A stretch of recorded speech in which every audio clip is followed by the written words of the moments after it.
Hi friends, ఈరోజు video వచ్చేసి చూస్తున్నారు కదా, ఈ హ్యాండ్ మోడల్ అనేది ఎలా కట్ చేసుకుని స్టిచ్ చేసుకోవాలి పర్ఫెక్ట్గా అనేది కొత్త వారికి కూడా అర్థమయ్యే విధంగా చూపిస్తాను.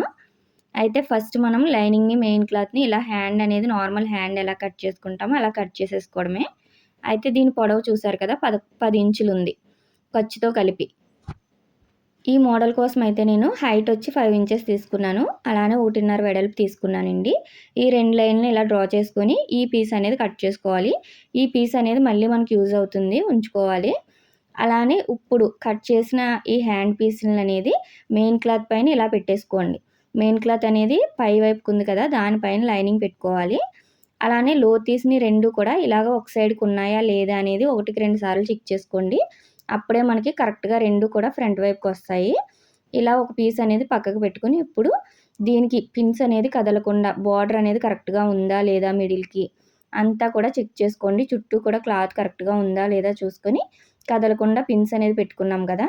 ఇప్పుడు చివరి బార్డర్ అనేది కరెక్ట్గా వచ్చేలాగా పాదం ఖర్చు ఉండేలా చూసుకుంటూ స్టిచ్ వేసుకోండి. నీడిల్ అనేది కిందకి దింపుకోవాలి. ఇలా దింపుకొని ఈ కార్నర్స్ వచ్చేటప్పటికి కరెక్ట్గా నీడిల్ అనేది కిందకి దిగాలండి. అప్పుడే మనకి షేప్ అనేది కరెక్ట్గా వస్తుంది. ఇలాగ ఇటు సైడ్ కూడా సేమ్ అదే పాదం ఖర్చు ఉండేలాగా చూసుకోండి. కిందన బార్డర్ కూడా కరెక్ట్గా వస్తుందా లేదా చూసుకోవాలి మనకి ఏదైనా బార్డర్ వచ్చినప్పుడు. ఇప్పుడు ఎక్స్ట్రా పీస్ అంతా కూడా కట్ చేసేసుకోండి. ఇలాగా కరెక్ట్గా చివరి వరకు కూడా కట్ చేసేసుకోండి. ఇప్పుడు మనము కట్స్ అనేది పెట్టుకోవాలి. ఈ కార్నర్లో కరెక్ట్గా పెట్టుకోండి. అలానే చిన్న చిన్న టక్స్ అనేది ఇచ్చుకోవాలి. అక్కడక్కడ కార్నర్స్ మెయిన్ అండి, అక్కడ టక్స్ కరెక్ట్గా ఇచ్చుకోండి. ఇప్పుడు పిన్స్ అనేది తీసేసుకొని మనము దీన్ని రివర్స్ చేసుకుంటాం. దీని పైపింగ్ ఎలా చేయాలి అనేది కూడా ఇంకొక వీడియో అనేది ఉంది. వీళ్ళైతే పైపింగ్ అవసరం లేదన్నారని చెప్పి నేను పైపింగ్ చేయట్లేదు ఈ వీడియోలో. ఒకవేళ పైపింగ్ వేసి ఎలా స్టిచ్ చేశాను అనేది కావాలి అన్న ఆ హ్యాండ్ వీడియో కూడా మన ఛానల్లో ఉంటుంది, చెక్ చేయండి. ఇప్పుడు ఇలా తీసుకున్నాం కదా, కార్నర్స్ అనేది కరెక్ట్గా తీసుకోండి. ఇప్పుడు పైనుంచి లైనింగ్ అనేది కనిపించకుండా ఇలా ఫోల్డ్ చేసుకుంటూ నీట్గా ఇలా పైనుంచి చివరి స్టిచ్ వేసేసుకోండి. లైనింగ్ అనేది కరెక్ట్గా అడ్జస్ట్ చేసుకోవాలండి, బయటికి రాకుండా మనకి. కార్నర్లో మాత్రం నీడిల్ అనేది దింపుకొని ఇలా మన వైపుకి మళ్ళీ తిప్పుకొని కుట్టాము అంటే పర్ఫెక్ట్గా వస్తుంది.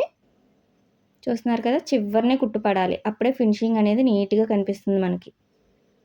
లైనింగ్ని మాత్రం ఇలా నేను ఎలా అయితే అడ్జస్ట్ చేస్తున్నానో అలా అడ్జస్ట్ చేసుకుంటూ కుట్టుకోండి. ఇలా చివరి వరకు కుట్టేసుకున్నాం కదా. ఇప్పుడు పైనుంచి ఇంకొక స్టిచ్ వేసుకోవాలి అనుకుంటే పైనుంచి వేసుకోవచ్చు. నేనైతే వేస్తానండి. ఫస్ట్ మనము జాయింట్ చేసేసుకోవాలి. ఇలాగా చుట్టూ కూడా పాదం ఖర్చు ఉండేలాగా మెయిన్ క్లాత్ని లైనింగ్ క్లాత్ని స్టిచ్ చేసేసుకోండి. ఇలా కట్ చేసేసుకొని ఎక్స్ట్రా అనేది టక్స్ ఇచ్చుకోవాలి. మిడిల్లో అలానే లోతు తీసిన వైపు ఖర్చు దగ్గర మొత్తం టక్స్ ఇచ్చుకున్నాం కదా. ఇప్పుడు ఈ పీస్ అనేది యూజ్ చేసుకొని మనము ఏ మోడల్ అయితే వేయాలి అనుకుంటున్నామో దాని కలర్లో మనం లైనింగ్ అనేది తీసుకోవాలి. నేనైతే సారీ కలర్ తీసుకుంటున్నానండి, క్రీమ్ కలరు. దానికోసం అయితే ఇలా లైనింగ్ అనేది తీసుకున్నాను. ఇలా తీసుకొని ఇది ఎలా ఉందో పీస్ అనేది సేమ్ అలా డ్రా చేసేసుకోండి. ఇప్పుడు సైడ్కి ఇలాగా ఒక 1/2 ఇంచ్ కానీ 3/4 ఇంచ్ కానీ ఎక్స్ట్రా ఉండేలాగా ఖర్చుకి, లేదు మీకు ఇంకా కొత్తవారంటే 1 ఇంచ్ అయినా కూడా తీసుకోవచ్చు. కిందన మాత్రం ఖర్చు తీసుకోని అవసరం లేదండి. ఇలా తీసేసుకొని ఈ పీస్లు అనేది 2 తీసుకున్నాను కదా. ఇప్పుడు మీకు ఎక్కడైతే కావాలో ఆ క్లాత్ మీద కూడా ఇలా కట్ చేసేసుకోండి 2 పీసులు వచ్చేలాగా. ఇప్పుడు దేనికది సెపరేట్ చేసేసుకొని ఒక పీస్ అనేది ఎలా జాయిన్ చేయాలో చూపిస్తున్నాను. ఇప్పుడు ఈ చివరి అనేది కరెక్ట్గా పాదం ఖర్చు మాత్రమే ఉండేలా చూసుకుంటూ స్టిచ్ వేసేసుకోండి. మీకు ఇక్కడ కూడా పైపింగ్ కావాలి అంటే వేసుకోవచ్చు. నేను ముందు డిజైన్ దాంట్లో అయితే కిందన కూడా పైపింగ్ వేసానండి. అది ఎలానో చూడాలి అంటే ఆ వీడియో చెక్ చేయండి. చూసారు కదా, ఇప్పుడు పైనుంచి లైనింగ్ పైన స్టిచ్ వేసాం కదా. ఇప్పుడు 2 కలిపి ఇలా స్టిచ్ వేసామంటే కింద నీట్గా ఉంటుందండి ఫినిషింగ్ అనేది. ఇలా స్టిచ్ వేసేసుకొని చుట్టూ లైనింగ్ని మెయిన్ క్లాత్ని జాయిన్ చేసేసుకోవడమే. ఇలాగ పాదం ఖర్చు మాత్రమే ఉండేలా చూసుకోండి, ఖర్చు అనేది ఎక్కువ పెట్టకూడదు. ఇప్పుడు ఎక్స్ట్రా ఉన్న క్లాత్ మొత్తం కట్ చేసేసుకోండి. ఇలాంటి చిన్న చిన్న డిజైన్స్ పెట్టడం వల్ల బ్లౌజ్ లుక్ అనేది చాలా బాగుంటుందండి. కొత్త వారు కూడా ఇలాంటి డిజైన్స్ అనేది ట్రై చేయొచ్చు. ఇలా రెడీ అయింది కదా. ఇప్పుడు మనం రెడీ చేసుకున్న హ్యాండ్ పీస్ అనేది తీసుకుని కరెక్ట్గా ఎక్కడైతే అడ్జస్ట్ అవుతుందో కార్నర్ అంతా కూడా కరెక్ట్గా చూసుకోవాలి.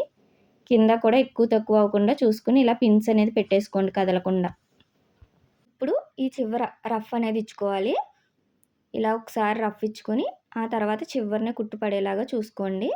చూసారు కదా, కార్నర్ అనేది కరెక్ట్గా ఉండాలి మనకి. లేదంటే సాగినట్టు వస్తుంది. అలా కాకుండా కార్నర్ అనేది కరెక్ట్‌గా ఉందా లేదా చూసుకొని ఇలా స్టిచ్ వేసుకోండి. ఇక్కడ నీడిల్ అనేది మళ్ళీ ఇలా కిందకి దింపుకొని మళ్ళీ మన వైపుకి ఇలా తిప్పుకొని మళ్ళీ స్టిచ్ వేసుకోండి. ఈ కార్నర్స్ అనేది ఫినిషింగ్ బాగుంటేనే హ్యాండ్ లుక్ అనేది బాగుంటుంది. ఇక్కడ మళ్ళీ రఫ్ ఇచ్చేసుకోండి. చూసారు కదా, మనకి ఇలా రెడీ అయిపోతుంది. చాలా నీట్‌గా ఉంటుందండి ఫినిషింగ్ అనేది. మీరు ఈ పైనుంచి లేస్ అయినా వేసుకోవచ్చు, లేదు ఇలాగ డబుల్ స్టిచ్ అయినా వేసేసుకోండి. కిందన దానిపైన కరెక్ట్‌గా కుట్టు పడేలాగా పాదం ఖర్చే ఉండేలా చూసుకుంటూ ఇంకొక డబుల్ స్టిచ్ అయితే వేసేసుకున్నాను. ఈ వేళ్ళైతే లేస్ వేయొద్దన్నారండి. దీనికి మనం లేస్ వేసుకున్నా కూడా లుక్ బాగుంటుంది. చూసారు కదా, ఇలా సింపుల్గా రెడీ అయిపోయింది కదా. కిందనైతే ఇలాగా బ్లౌజ్ పీస్ కలర్లోనే ఇలా అయితే వేయమన్నారు. నేనైతే ఈ లేస్ తీసుకున్నాను. చూస్తున్నారు కదా, కట్ వర్క్ వచ్చిందని చెప్పి లైట్గా చిన్నగా కింద నుంచి జాయిన్ చేస్తున్నానండి. ఇది కూడా పైనుంచి కాదు, అప్పుడే లుక్ అనేది బాగుంటుంది ఇలాంటి లేస్లు. ఒకవేళ మీరు నార్మల్ లేస్ వేసుకోవాలి అంటే పైనుంచి కూడా వేసుకోవచ్చు. ఇలా కింద నుంచి అయితే జాయిన్ చేసుకున్నాను. ఇలాంటి మోడల్స్ అనేది మనం చాలా రకాలుగా వేసుకోవచ్చు లేసులు వేసుకొని. నేనైతే ఇలా డిజైన్ చేశాను. నేను ఇలానే సేమ్ రెండో హ్యాండ్ కూడా రెడీ చేసి పెట్టుకున్నాను. ఇలా లోతీస్ని రెండు కూడా మనకి ఒక సైడ్కే వస్తే కరెక్ట్గా వస్తాయండి. ఫ్రంట్ పార్ట్ వైపుకే మీరు స్టిచ్ చేసే ముందే అలా చెక్ చేసుకుని స్టిచ్ చేశారు అంటే కరెక్ట్గా వచ్చేస్తాయి. ఫైనల్గా మనకి హ్యాండ్ అనేది ఇలా రెడీ అయిపోయింది. దీనికి పైన ఇలా బటన్స్ కూడా పెట్టుకున్నామంటే ఇంకా లుక్ అనేది చాలా బాగుంటుంది. అలానే పైపింగ్ చేస్తే ఎలా ఉంటుంది లుక్ అనేది మన ఛానల్లో ఆ వీడియో కూడా ఉంది, చెక్ చేయండి. చూసారు కదా, కొత్త వారు కూడా ఇలాంటి సింపుల్ డిజైన్స్ అనేది ట్రై చేశారు అంటే చాలా ఈజీగా అనేది ఉంటుందండి. చాలా లుక్ అనేది బాగుంటుంది. మీకు ఈ వీడియో ఎలా అనిపించిందో కామెంట్ చేయండి. నచ్చినట్టయితే లైక్ చేయండి, షేర్ చేయండి, సబ్స్క్రైబ్ చేసుకోండి. Thank you for watching.